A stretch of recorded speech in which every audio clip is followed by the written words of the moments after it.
Well, folks, welcome to the first episode of Time Machine History with that guy in the leopard print jacket. Today, we're gonna bring you a lot of stuff. We're gonna talk about Vietnam, draft card burning, protest, all that good American homegrown stuff. So what do we really know about draft card burning and all that stuff, all that protest? Well, we know there were hippies, right? Peace, right? And we know that there were anti-war protesters, but at the same time, there were also anti-war protesters. They were the ones who hated those that were burning their draft cards. Another essential part of the protest, and they actually got violent at some point. Whereas the peaceful protests of the hippies and the anti-war people essentially had no harm to anything. So, who was bad, who was good? So, before we get too far, I think it's time we go to the time machine.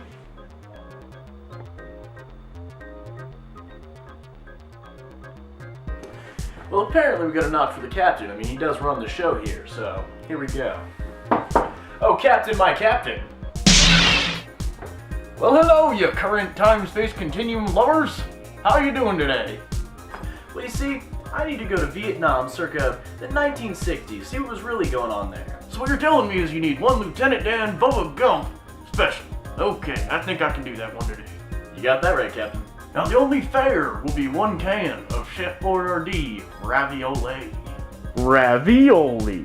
Well, son, 1 trip to Vietnam for you. Here we go. Well, folks, here we go.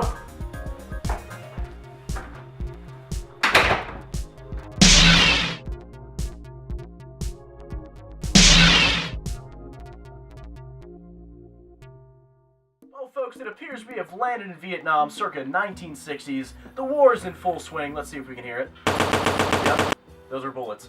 So, anyway, let's see what's going on here. Basically, what's happening is troops need to be over here. We're fighting a war that a lot of people don't approve of. So basically what people are doing is they're burning their draft card in protest. Many people join marches. Thousands of people marched on Washington, D.C. to protest the war. And the Selective Service Act may have been one of the most protested acts in the history of a wartime act. So what was the draft? Basically, the draft was men 18 to 25 being picked at random, picked from piles of names, and basically a raffle. And essentially, if you were picked, you would go off to the war. Many protested this. They did not agree with the system. They said there was an unequal amount of black people being put into the draft, which proportionally is actually true. So not only were the blue-collar and white-collar workers of the United States coming together and saying, this is ridiculous, we don't want to draft, but celebrities were actually coming together. They were saying, we don't want to do this, because they were being actually drafted. Now, Muhammad Ali was a famous celebrity who was drafted, and he disagreed strongly to the point where he went to media and spoke out against it. Eventually, it got to the point where they had to do something about people burning draft cards and avoiding the draft by going to Canada and other resources that they used.